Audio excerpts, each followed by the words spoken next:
Okay, I'm back. Costume change. We're going to look a little bit, again, still under this banner of time. We're going to look a little bit at, well, for this instance, it's going to be delay and reverb synthesis. And this is just like a kind of introductory version of the sorts of things that you could achieve. So firstly, this has got reverse delay or reverse reverb, on a sound, then the forward reverb on the sound, and then this clean sound. So have a listen first, and then I'll explain what's going on after and show you the process.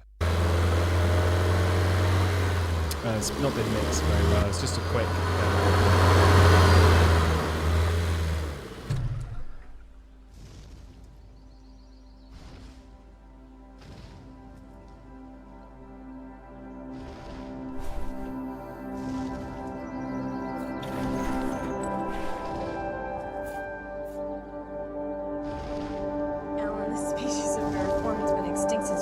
Cretaceous period. I mean, this thing isn't this thing.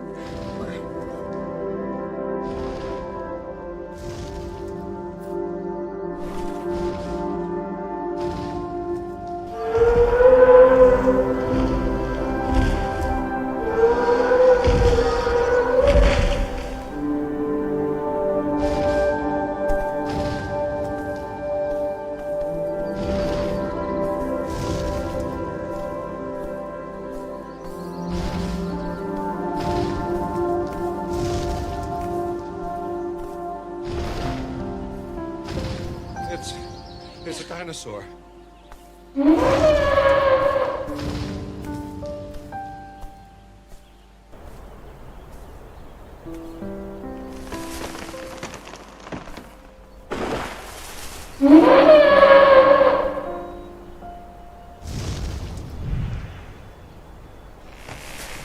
and so on.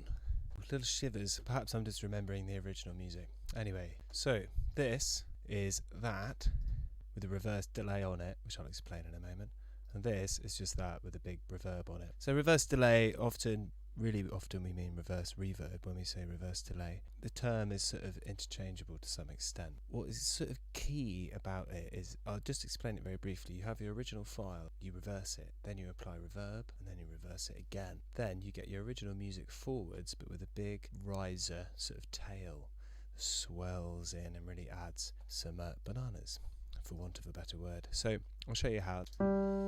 This is my little cheesy piano kind of thing that I just riffed it out. And what I'm going to do is bounce it as audio. So I'll just bounce it in place, selected track. It will make a new track. We know all this stuff, hopefully. Voila, there it is. Pretty low level. You could normalize it. Now, so make sure you're on file, not track, and we're going to reverse that audio. Now, backwards piano has a sound all its own, which is rather lovely.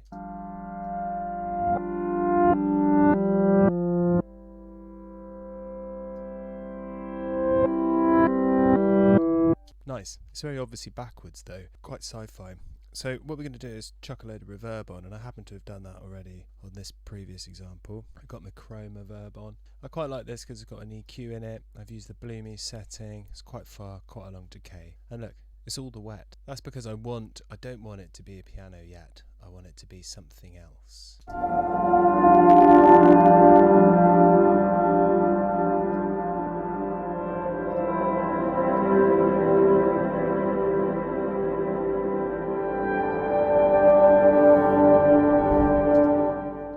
Could just leave it like that, because we have the swell of the piano, so the reverse kind of tail, which acts like a bit of a kind of swell and a riser, and then it hits our reverb and swells out. So it's a nice, very rich, slow, kind of majestic, easy kind of sound. But the order of the chords is in the wrong order at the moment. I mean, that's one cool sound. Cool sound number 2 is this. Make sure that you check where the tail is.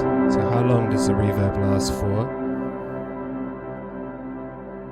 When you do a bounce, you can include the tail, which I'll show you, but usually it just arbitrarily adds like a few seconds. But in this case, we want the long tail still going. That'll do. So I'm going to make a loop of that amount, or select that amount. Then we're going to bounce it. I just pressed Apple B to bounce it. Yep, wave is good. Check that it's using your selection 140 something to 1. That looks about right. Add to project. Make sure that I've soloed just this. So drastic piano back. That's fine. So what I'm doing here, just to remind you, is taking my original piano sound, reversed it, added a delay, and I've just bounced it, and that appears in, I just pressed Apple 8 to get my project audio up. I dropped that into a spare audio. Bear with me, there's other stuff going on as well in this track. So now I've just got this, is that with the reverb on. Uh-oh. That's my little one waking a little bit too early. Now what I'm going to do is, I'm going to reverse the file I just bounced, which will take that reverb effect and reverse it. So back to File, Functions, Reverse. What that means is that the chords now appear in their proper order as played. Okay, so let's just see what that sounds like. So that originally was the reverb tail going out.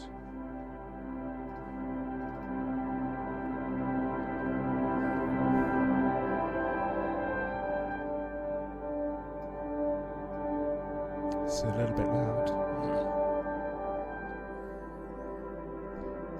But now it's the reverb tail coming in. Then what I did was I took the sort of intermediate stage, which was the bounce of the piano, reversed, added reverb and bounced it. And what I did was I took that and reversed it again. So now this is just the piano with the reverb on it. That's it. Then I just unmute this one. That's been muted because I bounced it. So I can just turn it off there.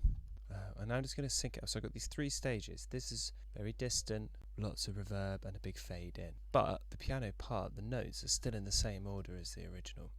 This one is just the original but with reverb on it.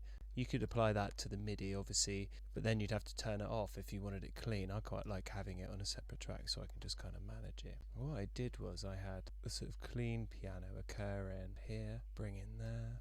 That's the cleanest, and then that occurs like when he says it's a dinosaur, which is quite sweet. I think that's roughly the timing. I'm just dropping it in so I can show you what it's like. So let's just double check the sounds. So this is the big fade in one,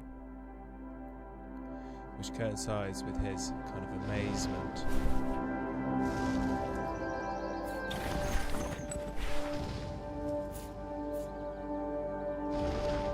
Alan, this species of Veriformin's been extinct since the Cretaceous period. I mean, this thing isn't on this thing. What?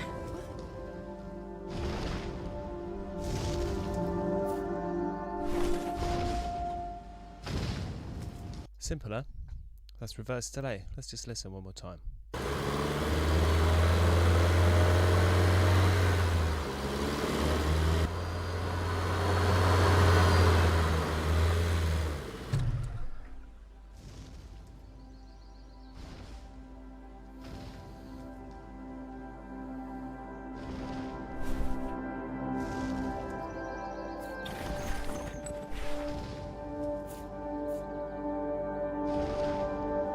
Species of Veriformin's been extinct since the Cretaceous period. I mean, this thing isn't on this thing.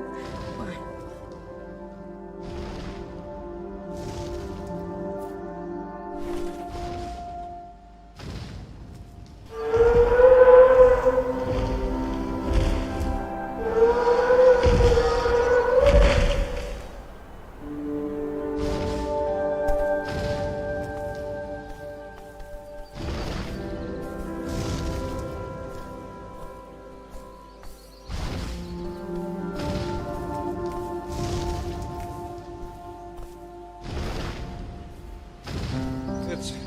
It's a dinosaur.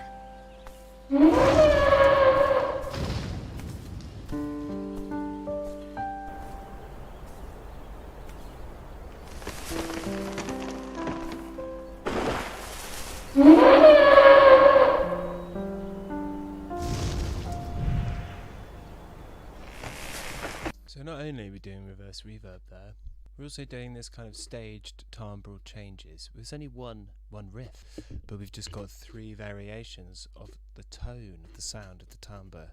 But obviously I haven't changed the instrumentation, it's just with effects. Probably the next thing to would be to like string that riff up a bit. It kind of emotion.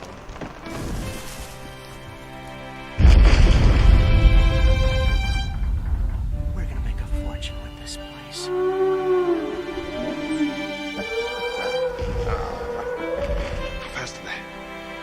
We clocked the T-Rex to 32 miles an hour. T-Rex?